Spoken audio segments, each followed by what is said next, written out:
El presidente Barack Obama, el presidente de Estados Unidos, ha anunciado la intención de atacar Siria de forma limitada por el supuesto uso de armas de destrucción masiva en contra de la población civil, es decir, por la supuesta participación de Bashar al-Assad en esta situación. El Premio Nobel de la Paz dijo que el ataque lo realizará previa autorización del Congreso, que debe volver a sesionar el próximo 9 de septiembre, está en un receso por vacaciones, y ayer el secretario de Estado norteamericano, John Kerry, aseguró que las muestras de sangre y de cabello tomadas a personas que participaron en el primer auxilio a las víctimas efectivamente tienen rastros de gas sarín. Hasta ahora, sin embargo, no hay un informe concluyente de Naciones Unidas que establezca la responsabilidad directa del gobierno de Bashar al-Assad en este ataque. Estamos en el estudio con Francisco Coloane. Él es analista internacional, estuvo hace algunas semanas en Siria, es director de Navegación e Ideas, una consultora que se ha especializado en desarrollo social y cultural, es sociólogo, fue funcionario de Naciones Unidas, en fin, es un hombre que sabe de conflictos armados y conoce muy detalladamente lo que está pasando en Siria, y por eso lo hemos invitado a este programa. Nuestro programa de mañana será otro día. Francisco, muchas gracias por venir esta mañana. Gracias. Francisco, anoche veíamos un reportaje de Televisión Nacional con Amaro Gómez Pablos, quien se adentró, digamos, un poco desde la frontera con Turquía hacia el interior de Siria, por un lado. Hemos estado muy atentos a lo que pasa en distintos puntos del mundo respecto de si interviene o no interviene Estados Unidos. Vimos lo que pasó con Gran Bretaña, que le negó al primer ministro David Cameron la aprobación para poder intervenir. Sin embargo, un socialdemócrata como François Hollande está dispuesto a intervenir, etcétera. Yo quiero saber, a tu juicio, respecto de tu visión, ¿qué pasa si efectivamente Estados Unidos interviene en Siria? Bueno, para que pueda intervenir tiene que ser un objetivo muy específico. No solamente apoyar a los grupos rebeldes que están en tierra, que son la tropa que se opone al gobierno de Assad. Tiene que ser un objetivo que ellos han descartado, pero yo no me imagino que tenga otra función más que atacar al primer blanco, que es un concepto bélico muy importante, que ellos no lo usan, pero se conocen, los especialistas lo conocemos. Atacar al primer blanco significa atacar el núcleo estratégico esencial del enemigo para que no tenga reacción. Eso significa Bashar al-Assad y el entorno, y su comando estratégico militar. No entiendo un ataque preventivo o un ataque quirúrgico específico que vaya solamente a instalaciones militares o a cuerpos, a volúmenes de construcción. Perdona, para que se entienda, es como que alguien dijera, ataquemos la moneda. ¿Es como algo parecido? La moneda y el Comando Central de las Fuerzas Armadas. Perfecto. Ahora, Francisco, tú has estado, estamos con Francisco Coloane, analista internacional, tú has estado en Siria. Yo quiero saber, ¿cómo ves tú desde adentro lo que está pasando? Porque aquí hay parecer ser dos mundos. El mundo que apoya a Bashar al-Assad y aquellos que señalan que Bashar al-Assad es un tirano y que ha sido el responsable de las más de 100.000 muertes que han ocurrido desde que estalló el conflicto en el 2011. Bueno, de los 100.000 muertos es absolutamente falso, tampoco se sabe que son 1.000 muertos, nadie ha contado 100.000 muertos en Siria, ni Naciones Unidas ni el gobierno. Es todo tan disperso, todo tan desplazado, que es muy difícil, y esa cifra es una cifra que uno va sumando por la cantidad de muertos que se van contabilizando mes a mes, que pueden llegar a los 80 o los 120, por lo tanto es muy relativo. Mucha gente se ha desplazado, no hay un registro, no es como en el conflicto de Irak, que existía la institución Iraq Body Count, o Body Count, en el sentido que había un equipo especializado externo que el gobierno de Irak y después las fuerzas de ocupación permitieron contar cuerpos. Aquí no hay ni la Cruz Roja está contando cuerpos. Ahora, contra y a favor de Assad. Hoy día dentro de Siria, obviamente la mayoría de la población está con Bashar al-Assad, es decir, no quieren terrorismo, porque ellos identifican el terrorismo con las fuerzas externas, identifican el terrorismo con Estados Unidos, con Israel, con Francia, con Gran Bretaña, con la Liga Árabe, y con los países que están inyectando particularmente este contingente de terroristas, que es lo que realmente ha fallado en el cálculo de la Alianza Transatlántica, es decir, Estados Unidos y Europa Occidental. Es decir, si ellos hubieran efectivamente calculado un ejército partido en dos, para llamarlo guerra civil, yo te creo, Mirna, que efectivamente esto es una lucha paritaria o una lucha que pueda decir es un Estado dentro de un Estado dividido. Pero aquí no hay un Estado dividido porque un ejército haya traicionado en su conjunto, en su mitad, a Bashar al-Assad. Por lo tanto, ya en la parte conceptual, esto es, vienen una serie de errores sumándose y ahí es donde se justifica, entre comillas, por parte de Estados Unidos, un ataque letal y un ataque definitivo. No es un ataque chiquito, digamos, de darle una elección porque utilizando armas químicas supuestamente. Digamos, los republicanos en el Congreso es muy probable que rechacen, un grupo sustantivo republicano, que rechacen no le den esta autorización a Barack Obama, porque ellos son muy pragmáticos, los republicanos. O vas a algo concreto, pero no sé si tú conoces el concepto de pussyfooting, el juego de los boxeadores, ese finteo. Se llama las patitas de los gatos. El baile de los gatos, pussyfooting. Es decir, este pussyfooting de Obama, la patita de los gatos, que voy, que no voy, que te golpeo acá, no. Los republicanos quieren una cosa específica, McCain lo ha dicho.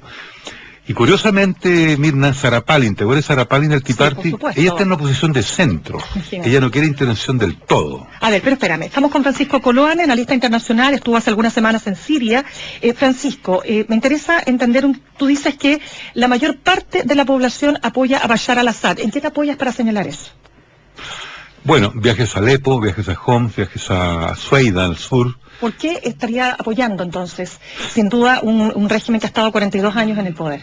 Porque no quieren terrorismo y ellos identifican a Bashar al-Assad con la estabilidad. Ellos identifican a Bashar al-Assad con el progreso económico de Siria.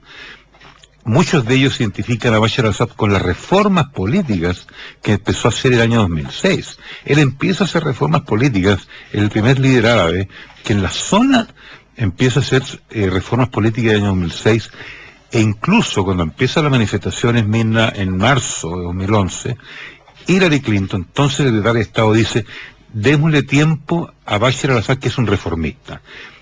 En mayo, la misma Hillary Clinton cambia de opinión radicalmente y dice, Bashar al-Assad debe irse, después de todas las protestas y los muertos que hubo. Ahora, correcto, pero espérate, el comienzo de la primavera árabe en Siria, como lo fue en el resto, ¿no es cierto?, de Medio Oriente. Yo quiero entender, tú dices que es el resultado de un efecto dominó, o tenía razones absolutamente plausibles como para generar el levantamiento que se produce.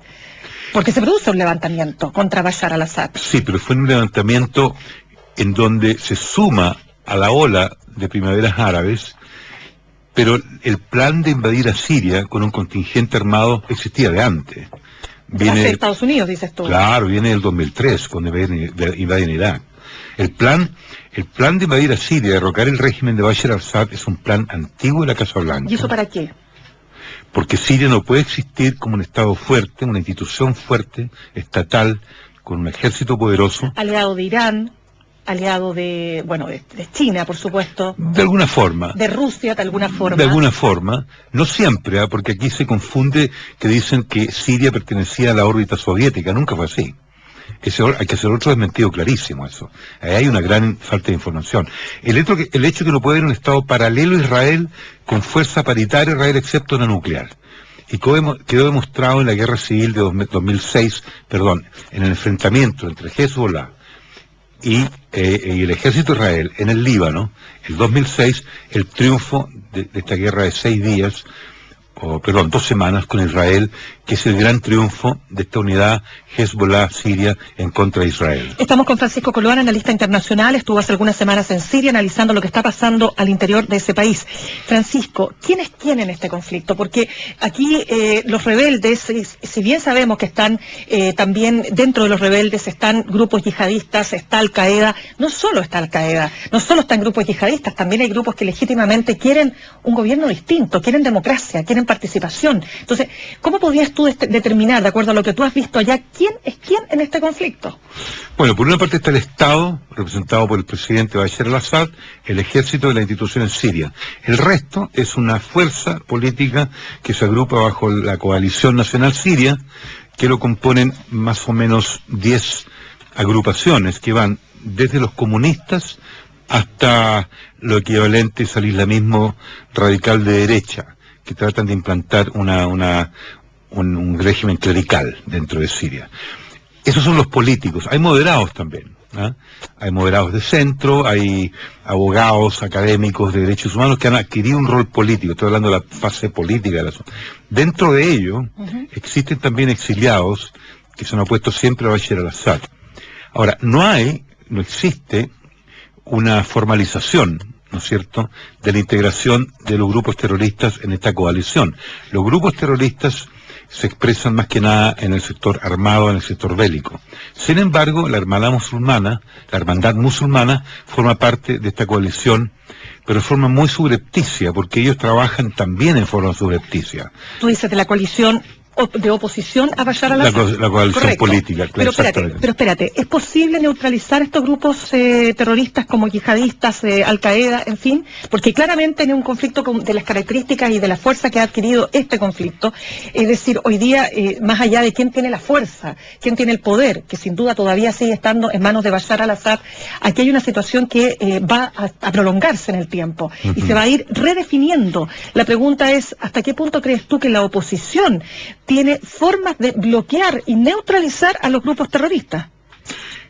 Imposible porque en un conflicto bélico, las características dispersas y fragmentadas de Siria, obviamente que la parte bélica tiene el protagonismo, y lamentablemente el protagonismo de la fuerza rebelde ha sido asumido por los terroristas, que tienen mucha potencia.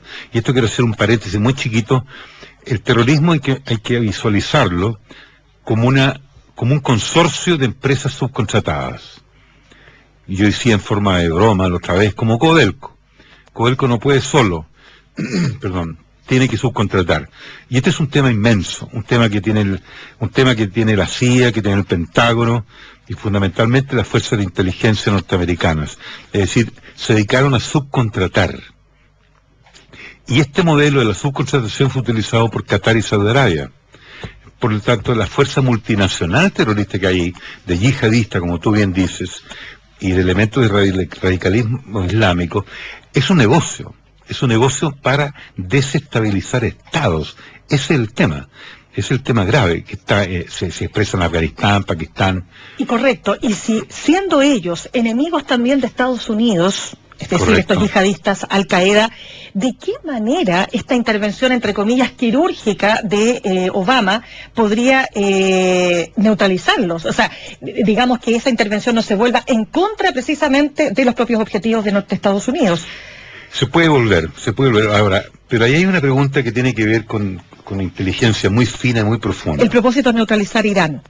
El propósito es neutralizar Irán, y estas fuerzas yihadistas también pueden contribuir, ¿no es cierto?, a la desestabilización del gobierno de Irán, pero también pueden perfectamente, en forma de venganza, ¿no es cierto?, no se puede dejar de contemplar que van a atacar ciudades de Inglaterra, ciudades de Francia, ciudades de Estados Unidos, porque hay que entender, mira, que esto es la falla de un plan.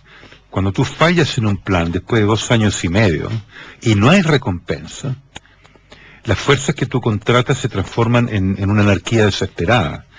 Porque por mucho que haya una subcontratación y ciertos pactos, y tú pagues la acción terrorista, obviamente tú después le devuelves la mano a quien te contrató. Tú dices ¿el plan de quién? El plan de derribar a Bashar al-Assad. ¿Pero de parte de quién? De la Alianza Transatlántica, Estados Unidos. Claro. Espérame, estamos con Francisco Coloane en la lista internacional aquí en Mañana Será Otro Día de Radio Concierto. Francisco, quiero saber lo siguiente. Aquí ha habido, tú dices, no se sabe si son 100.000, si son 80.000, si son 120.000, pero el hecho concreto es que aquí hay una guerra terrible que ha costado miles y miles de víctimas. Yo quiero preguntarte, las bajas, obviamente por lo que uno, digamos, recibe, estoy de acuerdo que puede haber un filtro que se ponga, porque además no hay libertad de expresión, por lo tanto tampoco podemos saber, digamos, a ciencia cierta cómo está operando el proceso directamente. Pero la pregunta es, ¿qué responsabilidad tienen esas muertes Bashar al-Assad? Es compartida, tú no puedes responsabilizar exclusivamente a un régimen o a un gobierno de las muertes que ocurren en un territorio que está sometido a una guerra armada. Pero los bombardeos, por ejemplo, ¿de dónde vienen? Los bombardeos son mutuos. mutuos. Claro, es decir, los rebeldes tienen artillería pesada, ellos tienen obuses, tienen misiles que salen de hombros. ¿Pero cuál sería el sentido de un grupo rebelde de atacar una comunidad civil, un barrio? Toman la población Juan Antonio Ríos, ahí se instalan y ahí comienzan a disparar y los desplazados se van, la gente se va. Ese ha sido el patrón en Alepo y en Homs. Ellos toman barrios, llegan infiltrados por Turquía. Esta guerra civil, mira, no nace del interior de Siria. Perdón, no hay guerra civil. Este enfrentamiento no nace del interior de Siria. Es una infiltración desde Jordania, Líbano e Irak al comienzo. Después Irak y Líbano se desenganchan del plan de derrocar a Assad. Porque ese es el objetivo. Derrocar al gobierno, nada más. Francisco, ¿qué pasa con el tema de las armas químicas? Lo comentábamos hace unos días con mi compañero acá, Álvaro Pachi. Decíamos, usar armas químicas desde la perspectiva del gobierno de Bashar al-Assad sería como dispararse a los pies. Exactamente. Por lo tanto, ¿cómo te explicas tú esto que sin duda hasta ahora no hay una prueba específica que diga que el gobierno de Bashar al-Assad aplicó armas químicas, pero tiene capacidad los rebeldes o sectores de los rebeldes de operar con armas químicas? Hay contratación. Los rusos han seguido por GPS y por Geospatial instrumentos geoespaciales el traslado de armas químicas de Jordania a Siria. Eso está comprobado, y de Turquía a Siria también. Y es muy fácil poner armas químicas en un cohete, en un obús, en un mortero. ¿Tiene las Naciones Unidas cómo determinar quién fue el responsable? Si esa misión hubiera completado su trabajo, que no lo completó, porque se quedó solamente una semana y tenía visa para 2 semanas, si realmente son serios, imparciales, perfectamente pueden sacar la conclusión abierta todavía de que ha habido uso de armas químicas por ambas partes. Ahora, el gobierno sirio niega terminantemente que en Ghouta por lo menos, que ellos tenían controlado todo ese sector donde aparecen las víctimas el día 21, era prácticamente imposible, como tú bien dijiste, dispararse en el pie. Ahora, Francisco Coloane, tú estuviste ahí, quiero que me cuentes lo que tú has visto. ¿En qué lugares has estado? ¿Cuál es la realidad que a ti te ha tocado ver? Porque no hay otro chileno, porque ayer veíamos el reportaje de Amaro, pero Amaro logró internarse unos pocos kilómetros, digamos, ¿no? Es decir, no deja de ser meritorio, pero en definitiva no entra al corazón.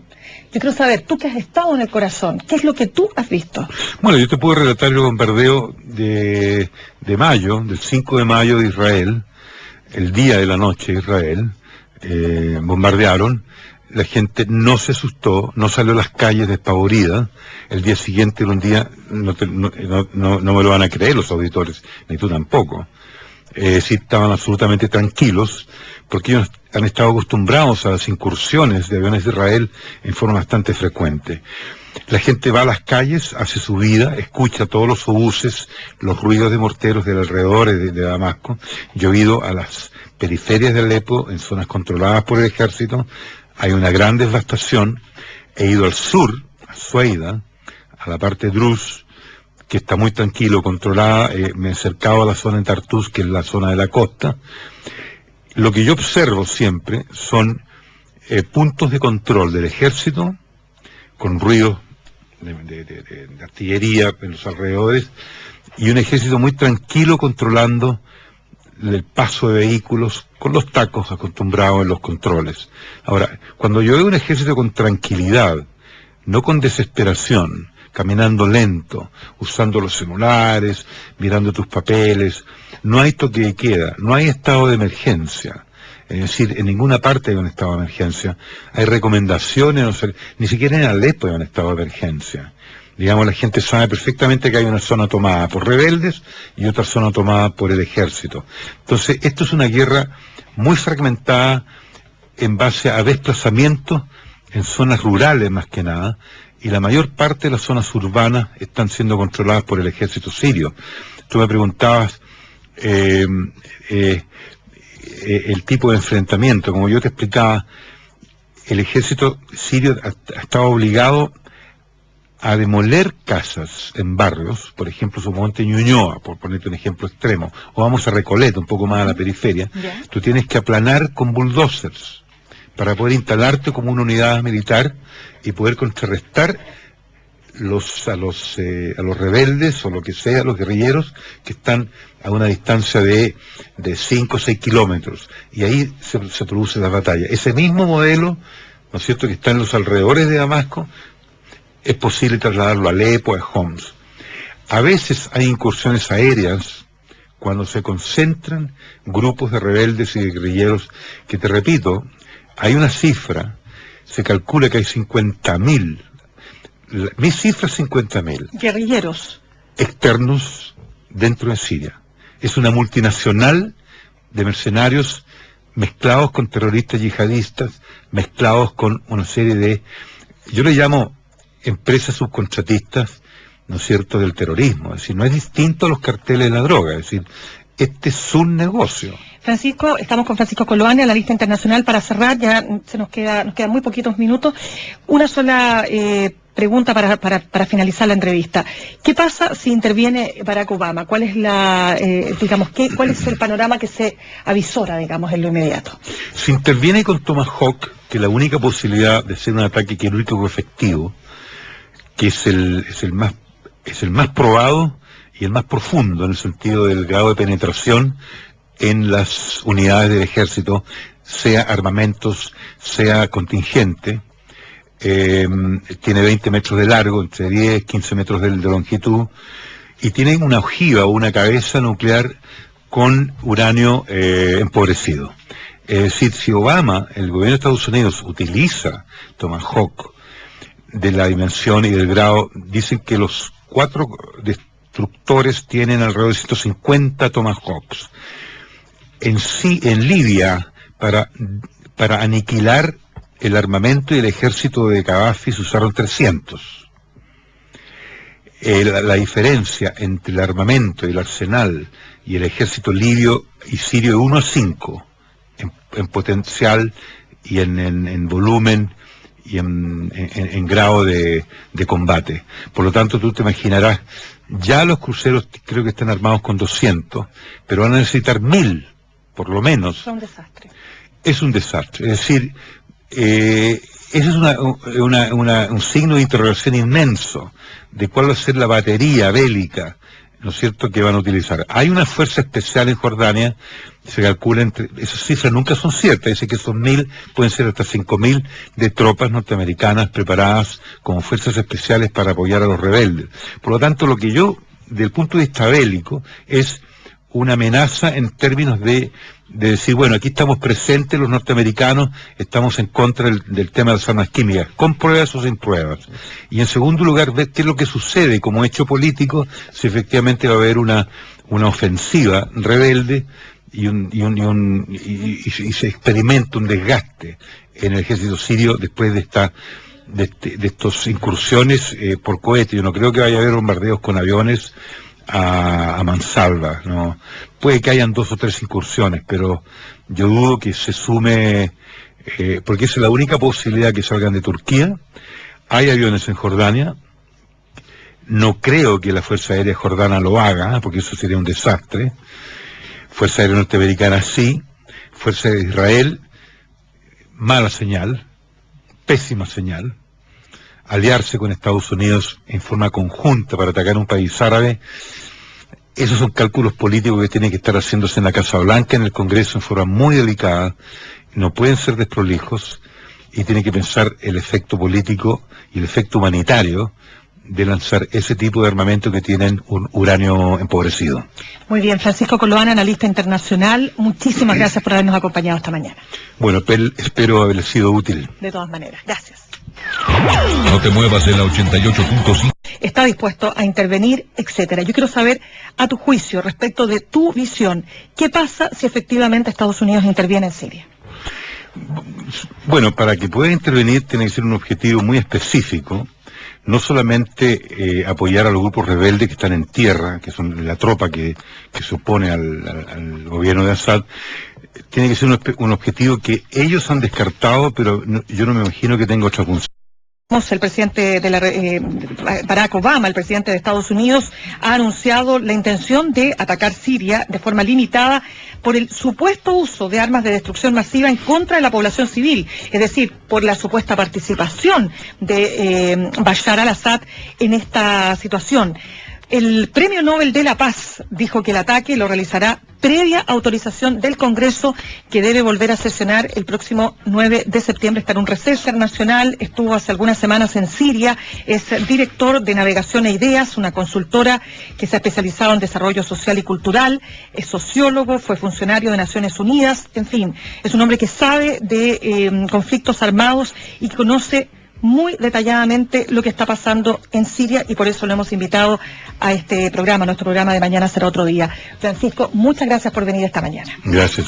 Francisco, anoche veíamos un reportaje de por vacaciones, y ayer el secretario de Estado norteamericano, John Kerry, aseguró que las muestras de sangre y de cabello tomadas a personas que participaron en el primer auxilio a las víctimas efectivamente tienen rastros de gas sarín. Hasta ahora, sin embargo, no hay un informe concluyente de Naciones Unidas que establezca la responsabilidad directa del gobierno de Bashar al-Assad en este ataque.